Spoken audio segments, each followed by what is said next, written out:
विविध करी, एक देह धरी नित्य सुख. अनेकत्व सांडी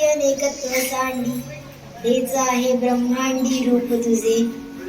म्हणे गोरा कुंभार नाही रूपरेख, तेच तुझे सुख नामदेवा. विठ्ठल विठ्ठल विठ्ठल विठ्ठल विठ्ठल विठ्ठल विठ्ठल विठ्ठल.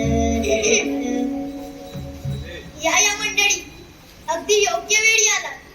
हे बघा, मी आता पूजेला सुरुवातच करत होतो. अजूनही विठ्ठलाची मूर्ती. अहो काय सारखं ते इत्तल इत्तल करत राहता. आता आपण दोघच नाही आपलं कुटुंब. अहो पण या कुटुंबात बाकीची मंडळी आहेत की नाही? तो या जगाचे चक्र चालवतो, म्हणून आपल्यासारख्या मातीच्या गोड्यांना आकार मिळतो. सगळी त्याची कृपा आहे. माझ्या आयुष्यात तुमच्यासारखी पत्नी येणे, आपल्या दोघांच्या संसाराला याची मुकल्या गोंडस बाळाच्या रूपानं सुख येणे, ही सगळी त्याचीच कृपा. मग त्याला विसरून कसं चालेल? हरकत त्याला इसरा असं कुठं म्हणते मी, पण ते छोट्या लेकराकडं जरा लक्ष द्याल की नाही?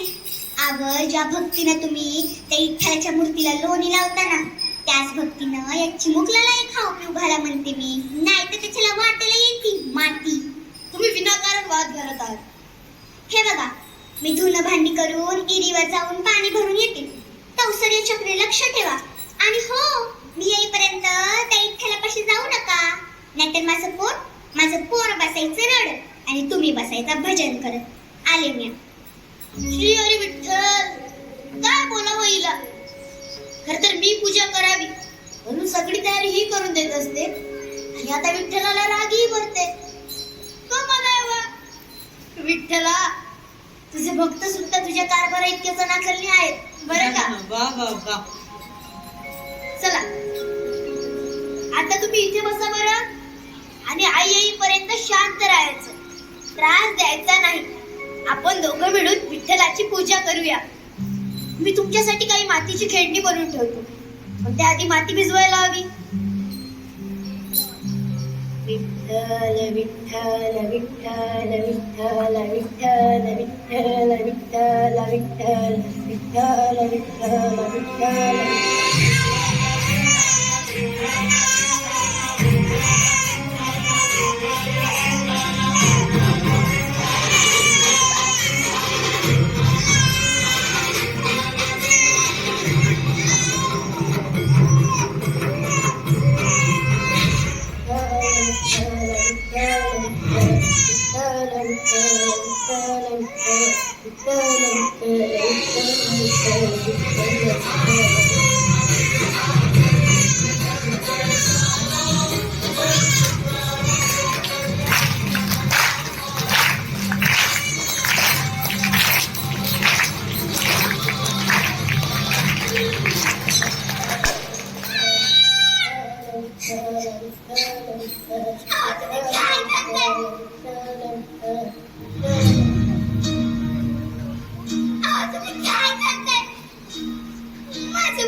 या दगडी बुद्धीने तुमच्या बापाचा सुद्धा दगड केला. माझ्यावर विश्वास ठेव. हे काय झालं, कधी घडलं याची मला काही कल्पना नाही. माझ्या पायाखाली कोण आहे याची मला जाणीव सुद्धा झाली नाही. स्वतःच्या लेकराचा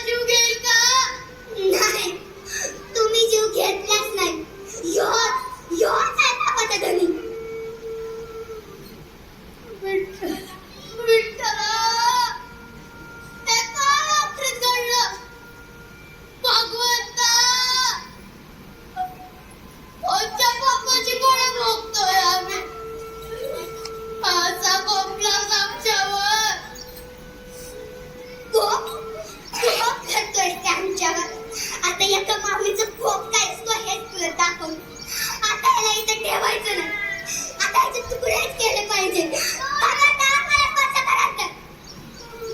विठ्ठला विठ्ठला विठ्ठला विठ्ठल. अजून मी त्या क्रूर विठ्ठलाचंच नाव घेतात. जगात कोणी याचं नाव घेणार नाही असा शाप आहे का आईचा या जगाच्या बापाला. असा अनर्थ करू नको. उठ पोरा, तुझी भक्ती, श्रद्धा, तुझा अढळ विश्वास पाहून आम्ही प्रसन्न झालो. घरादारावर संकटाचा आभाळ कोसळला असतानाही तुझ्या भक्तीचा आणि विश्वासाचा चिराग ढाळला नाही. मला तुमचे चरण स्पर्श करता येणार नाही. माझं पोर मेलंय. माते, तुझंही भाग्य हो.